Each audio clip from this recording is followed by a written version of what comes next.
Hey, Pastor Steve Waldron. I hope you're having a great day or night in Jesus. Thank you so much for being with us today.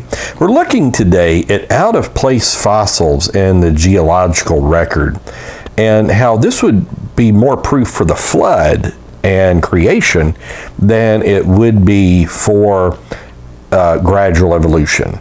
So let's take a look. We're using as our discussion starter book In the Beginning by Dr. Walt Brown, PhD from MIT, Air Force War College professor, on and on. So let's just take a look. He also developed the hydroplate theory, which is pretty interesting. But let's look at this. I really recommend this book. So he says this, our little discussion starter, frequently fossils are not vertically sequenced in the assumed evolutionary order. For example, in Uzbekistan, 86 consecutive hoof prints of horses were found in rocks dating back to the dinosaurs. So that's interesting. Dinosaur and human-like footprints have been found together in Turkmenia and Arizona. Some would say in Glen Rose, Texas.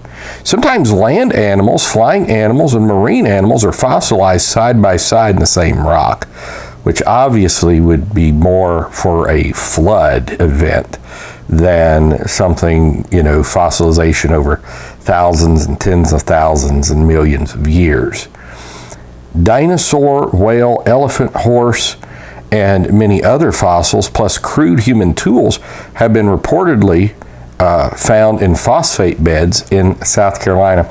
Now, this is happening on a regular basis, redetermining human origins. I was just looking at something going back 40 million years. This was on the news. When I used to do the Biblical Archaeology Today podcast, they're still there on Spotify. We went into a lot of this. We have about a little over 2,000 episodes there.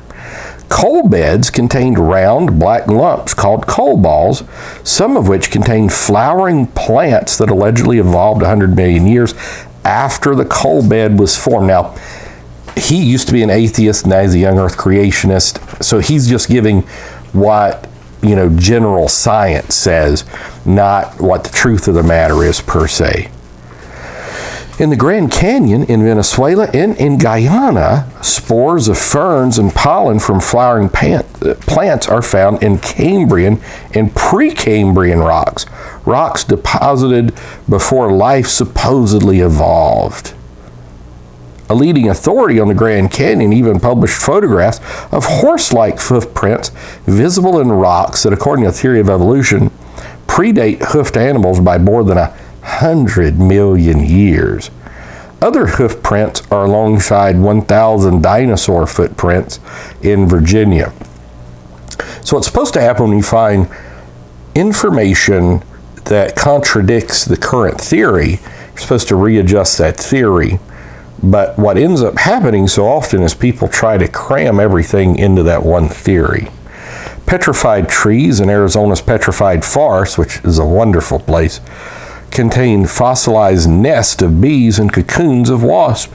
The petrified forests are supposedly 220 million years old, while bees and flowering plants, which bees require, supposedly evolved almost 100 million years later. So obviously this could not be true. Pollinating insects and fossil flies with long, well-developed tubes for sucking nectar from flowers are dated 25 million years before flowers supposedly evolved. So obviously there's going to have to be a re-examination. Now Genesis 1 is going to explain this, that they all were within a few days of each other, 2 or at the most 3. Most evolutionists and textbooks systematically ignore discoveries which conflict with their evolutionary time scale. And unfortunately, as Jonathan Wells and others have shown, they've even been known to cook the books. So God bless. Just believe God is creator. He is. And he came in flesh to save us. See you later. Bye-bye.